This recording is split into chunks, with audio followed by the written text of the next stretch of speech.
Welcome to AHRK Encounter. I'm your host Melanie, and I'll be joining you along the AHRK path. This week we will continue our discussion of overcoming distractions through the lens of mindset. I'm excited to see how we can challenge our mindset to redirect our path and lead us to a better future.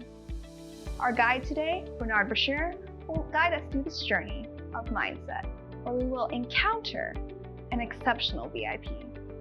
Now let's get you started on the AHRK path journey with this quick video. AHRK is the lifestyle path to better choices. It empowers us to live life to the fullest and paves the way for people like you and me to discover our unique purpose and passion.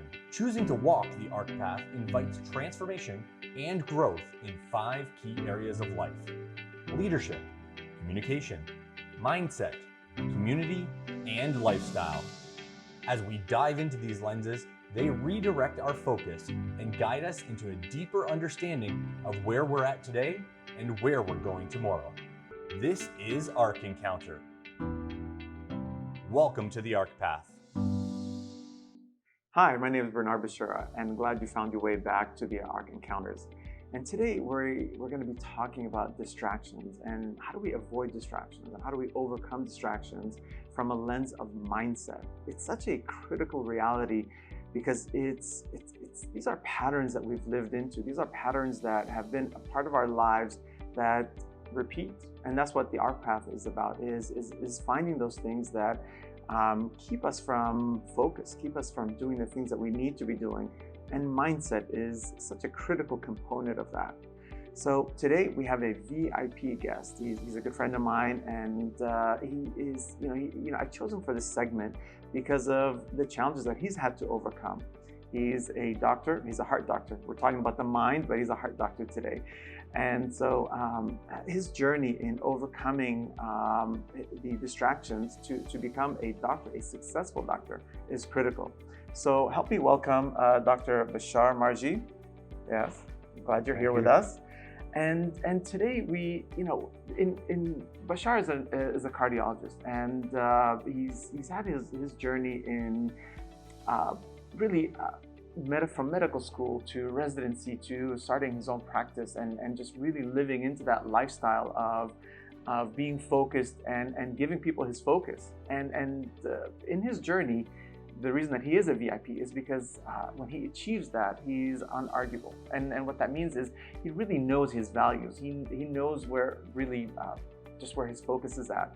And also he's unshakable in his identity, who he is, what he's achieved, and what he can give away to others. And of course, the celebration of being undeniable is knowing his purpose, knowing that what he does day in and day out really transform people's lives. And that's why he's here with us today to share about the journey of mindset. So let's go back to we've had this conversation several times about residency and the challenges of medical school, just studying and having to learn about focus and distractions. What was your first encounter with distractions? Well, life is full of distractions, especially when you're a kid, when you're a teenager trying to study, trying to prepare for your test, trying to ace your test, and at the same time, you want to enjoy life. You want to go out and have fun. So it is always two powers pulling you between focusing your time on studying, or you want to try to just have entertainment and go out and have fun. And you try to maintain a balance between, you can call, even if you want to consider your goal a distraction, if you want to enjoy it when you're going out, when you're trying to sit with your family, instead of being distracted with constantly thinking about your test and studying. And at the same time, you're going to have the mindset of when you're sitting and reading and studying, to eliminate all the other distractions in your life, where you can concentrate on the material you're reading and trying to achieve that goal. So it is, in the beginning, it's a training. It's a mindset that you train yourself, because it is very hard in the beginning, especially when you're starting to advance in medical school. Your requirements are higher and higher, and you need to put more time, but at the same time, you don't want to lose all the aspect of your life around it. So it's a practice. You start it's a repetition. Training, repetition, and building your tolerance to the point that when you're preparing for certain things, you can isolate all the other distractions from your life, which will help also when you're practicing medicine. When you're practicing medicine, you have the 10, 15, 20 minutes to spend with the patient, but most of the time you're on call, you're getting called from the emergency room or from the floor, and that's a distraction from the time you're trying to reach to the bottom of the problem of the patient who's investing his time with you. Yeah, so that early mindset discipline that you learned really paid off dividends down the road in being able to do the job. And that's something that you know, again, a lot of us might be doctors, a lot of us are not doctors, but we all face the same challenge of distractions. And but you learned early on that the battle was mindset. The battle was the focus was over your mindset. You had these two worlds pulling at you: the obligation of what you needed to be doing to study and learn, but also you have this beautiful world of friendship and community celebration. And you made a choice. You don't want to give it up. You weren't going to just let everything go just to live a life of education. You wanted to live life to the fullest. And that was one of the conversations that we had earlier. I want to bring it back to that initial you know, I love that conversation about your youth, because it was a testing time. It was a time to test your limits. What were some of the pain points of testing your limits? It's just the difficulty to maintain concentration. And usually, I was telling you earlier that I found my best way of studying late at night and going out in the evening, or getting with my family in the evening time, and keep that time instead of usually students when they're studying, they prefer to study earlier, and then by the time it's too late, they're tired to do any activity and everybody is out asleep. So I decided to spend more time with my family and my friend during the early evening hours.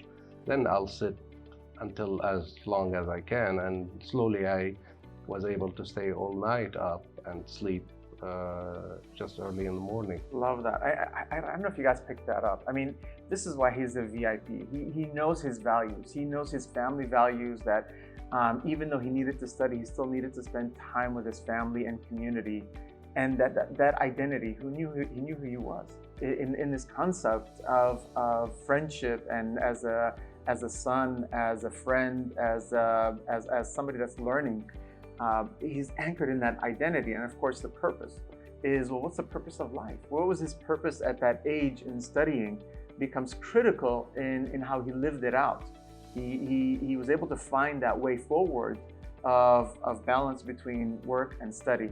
And that's available for all of us. I think the beauty of the AHRK Path is that acknowledgement. And that's kind of where we jump into this concept of acknowledgement, that there is a path forward for it to work. It's not that I'm going to give up on one. I'm going to give up my social life. Yeah. I'm just going to study, or you know what? I'm not good at school. I'm just going to give up on school. I can't make it. I'm just going to embrace this. You overcame that mindset, and where you found a balance between two, but you had to acknowledge it. You had to acknowledge that you needed to be successful, and you needed to be successful socially as well. And that's one of the things that we celebrate together as in our friendship. Let's talk about, because again, you have kids, and you see the same issues. You see how they struggle with this concept of acknowledging that mindset challenge that they continue to go with. What is some of the advice that you kind of walk them through this concept of pushing off distractions? Well, the most important thing is time management. You need to figure out your day, how you're going to spend your time. And if you divide it appropriately, you will be able to achieve your target. If you cannot manage your time and put your schedule, you're going to be constantly distracted. You're going to be sitting for dinner and thinking about studying. You go sit and study and you think about your friends going to the movies, and that will just, you probably will fail with all those aspects at the same time. You're not going to be able to enjoy your time off, and you're not going to be able to maximize your ability to produce when you're doing a certain work or certain job. Yeah, I love that. I mean, what I hear is just to be present and own where you're at. Exactly. It's this concept of when we're together, I have your focus, you have my focus, and we're connected. We're able to celebrate the moment.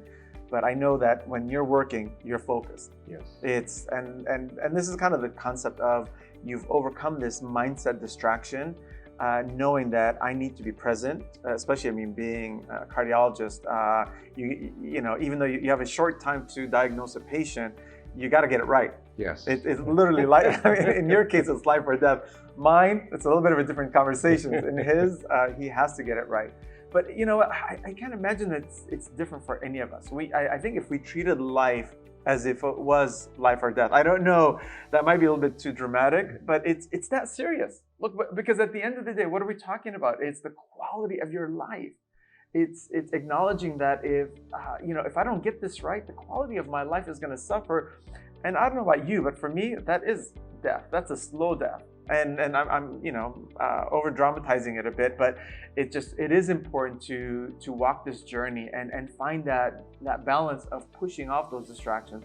And I love the time management concept. And I'm sure your kids eat it up all the time and they get it right all the time. Oh, I want to say almost never. But it is, again, when I was their age, I had the same problem. Yeah. It is something, it's a continuous process until today. And I get tested constantly because you have distraction in your life. Everywhere you do, whatever you're doing, there is constant distractions that could try to pull you away, pull your concentration away from whatever you're doing. Yeah, that's so good, so good. And really, we have the hope in overcoming distractions is that there's healing, is recognizing that it's not just about getting it right. It's finding when you find those distractions, what do you do about it? And I know that's something that you know, you have so many communities that you're a part of, and a big part of that time management is the healing, is recognizing that I have to let go some communities because it's not working within my world and my life. And I know you've done that at different parts in your life, and I'll let you pick one where you've had to kind of do healing by recognizing that I have to let this go. I'm trying to think about some. The only thing I can say is moving out of my community back in Syria and coming to this country, if you want to consider it. But that was more of a move just to better my life and to do my training initially, do my cardiology and medicine training.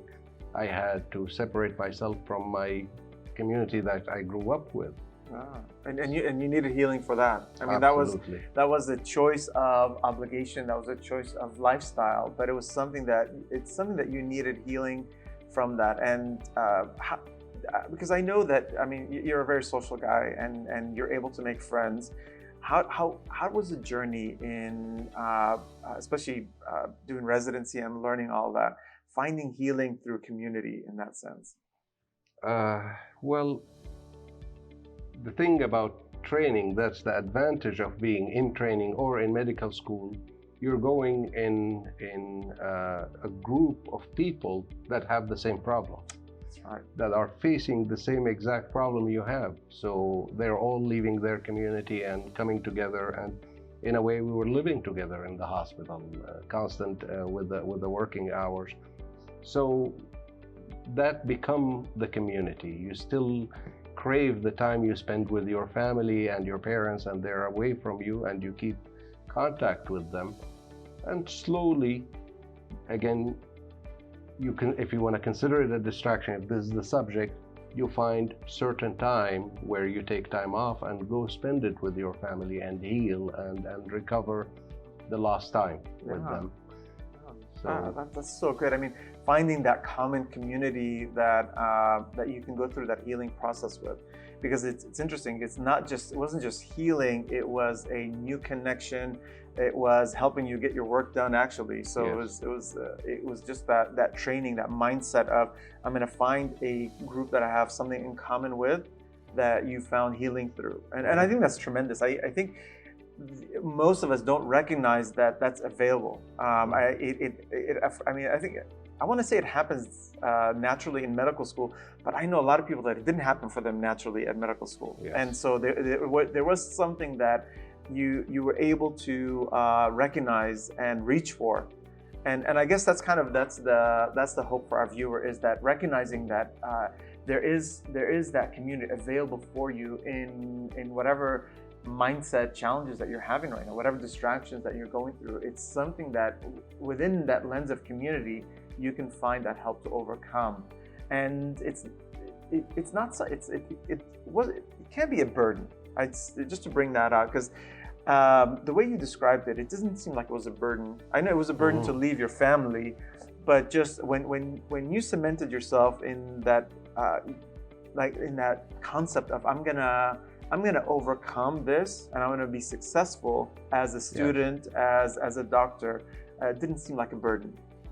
No, but it was tough. It was a little bit hard. Like, yes, you have a goal, you have something you want to do in your life, but it is, again, something is pulling you back. You wanna be close to your family. You want that safety net that was available to you at all time, where they were in a different continent.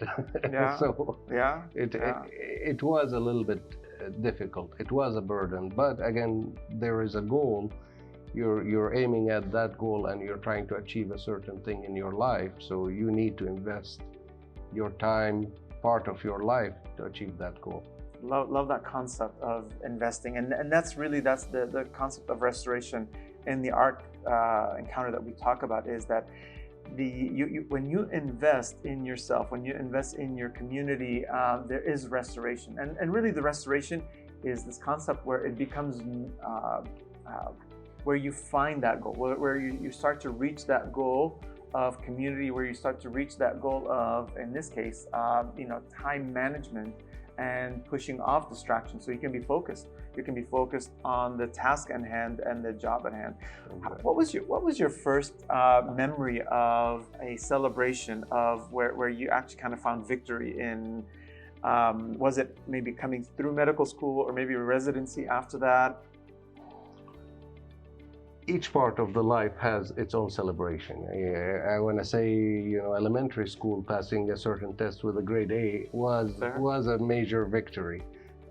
For me, it was the point that I passed my board. That was the turning point in my life, because I had to take a board exam to be able to start training in medicine and cardiology, and that actually was a major turning point. That was the most celebrated moment in my life, if I want to call it. Well, I know your wife. That was your most that was your second most celebrated moment. Because we're on camera, I want to make sure that you get home safely tonight. That's true. That's true. No, joking. So I know. I mean, that's the burden kind of lifts off at that point. The board exam, I know, is it was a huge journey, and I think you've. From what I've seen is that it lives in you every day. It's kind of interesting. There's not a lot of professions out there that have that same almost it's finality to that. If you don't get this, you don't really get to live into your purpose that you really know into. Yes. And that's why we celebrate doctors. I think the dedication and commitment, especially that mindset dedication, they have to overcome so much from a mindset perspective that allows them to live into the job and their purpose, really. And that's why you do that very well. So moving on to this kingdom reality, and it's kind of funny. I was trying to find the transition point where where it became normative in your life. You didn't have to work as hard. And I know you said that you still work hard at pushing off distractions, but you didn't have to work as hard.